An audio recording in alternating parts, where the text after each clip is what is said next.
बिस्मिल्लाहिर्रहमानिर्रहीम। आज हम इस वीडियो में तहरीर अंदर के कमाल के बारे में जानेंगे। ये शख्स अंदर से बाकमाल है जबकि मैं अंदर से खाली हूँ। ये तहरीर मोहम्मद फ़हीम आलम ने शाये की है। उससे पहले अगर आपने चैनल को सब्सक्राइब नहीं किया हो तो सब्सक्राइब कर दें। तो चलिए शुरू करते हैं। ओ अहमक, तू उठता क्यों नहीं?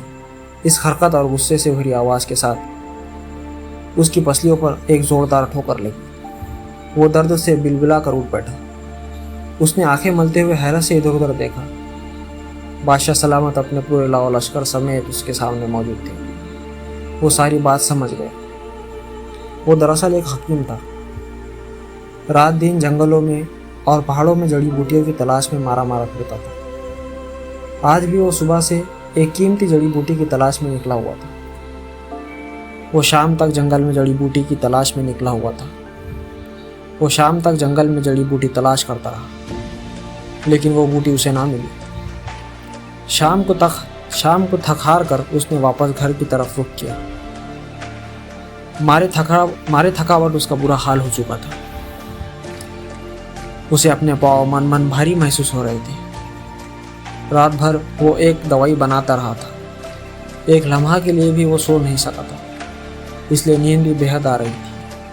वो चंद कदम ही चला था कि उसे सख्त नींद आ गई। इसने इधर उधर नज़र दौड़ाई। सड़क के एक किनारे पर एक बड़ा सा पत्थर पड़ा हुआ था। वो पत्थर पर ज़रा सुस्ताने के लिए बैठ गया। यूं ही बैठे बैठे उसे पता ही नहीं चला कि उसे कब नींद लग गई। अब बादशाह सलामत की वो सख्त आवाज़ और ठोकर खाकर बेदार हुआ था। बात वाज़ेह थी। सड़क से बादशाह सलामत की शाही सवारी अपने पूरे जोर व शोर के साथ गुजर रही थी, लेकिन वो बेचारा तो गहरी नींद में सोया हुआ था। उसे भला उठो, बच्चों की आवाज़ कहाँ सुनाई देती। सिपाहियों ने भी उसे जगाने की कोशिश की, लेकिन जब उसके उठाने से भी वो नहीं उठा तो बादशाह सलामत को खुद अपनी सवारी से उतर कर आना पड़ा। अहमक, तू हमें जानता नहीं हम कौन हैं? हमारी शाही सवारी गुजर रही है और तू टांगे पसारे सड़क पर पड़ा है। बेअदब गुस्ताख। बादशाह सलामत का चेहरा मारे गुस्से के सुर्ख हो रहा था। जी हाँ, मैं इसी बात पर गौर कर रहा हूँ कि आप कौन हैं। अब तक मैं इस नतीजे पर पहुँचा हूँ कि शायद आप जंगल के दरिंदे हैं।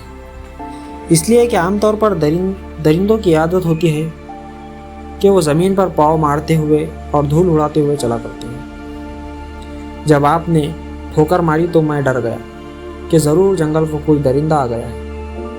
हकीम पुरसुकून लहजे में बोला। क्या? इसकी ये बात सुनकर बादशाह चिल्ला उठा।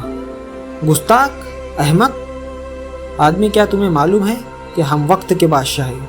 शाही तख्त हमारे कब्ज़े में है। आसाए शाही हमारे हाथों में है। 40 किले हमारे दस्तरस्तों में है। शाही खजानों के मालिक हैं। हमारे एक इशारे पर तुम्हारी मौत व हयात का फैसला हो सकता है। बादशाह सलामत का गुस्सा आसमानों से बातें कर रहा था। अहमक मैं नहीं, तुम हो। अरे बेवकूफ़ बादशाह।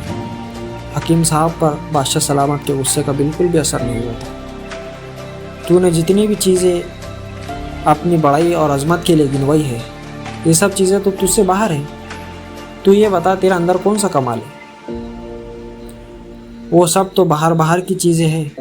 ताज अगर अच्छा है तो अपनी ज़ात की वजह से अच्छा है कि उसमें बेशकीमती हीरे जवाहरात जड़े हैं। इसमें भला तेरा क्या कमाल है? अगर तेरी पोशाक अच्छी है, उम्दा है, तो अपने खूबसूरत कपड़े की वजह से खूबसूरत है। तेरी अपनी ज़ात की इसमें क्या खूबी है? अगर ये सब कुछ तुझसे जुदा हो जाए तो जलील हो जाएगा, तेरी इज्जत खत्म हो जाएगी। ये भला क्या इज्जत हुई कि अंदर कोई कमाल नहीं, जबकि बैरूनी अशिया पर भरोसा करके अपनी बड़ाई और इज्जत को बयान कर रहा है। अगर तू कमाल और बड़ाई जतलाता है तो अपने अंदर कमाल पैदा कर। हकीम साहब बोलते चले गए, जबकि बादशाह सलामत का सर झुक चुका था। वो सोच रहे थे, वाकई बात तो सच्ची है। मेरे अंदर तो कोई कमाल नहीं। ये शख्स अंदर से बाकमाल है, जबकि मैं अंदर से खाली हूँ। क्या आपको पता है ये हकीम साहब कौन थे? ان کا نام سقراط تھا۔ جی ہاں، وہی مشہور و معروف یونانی حکیم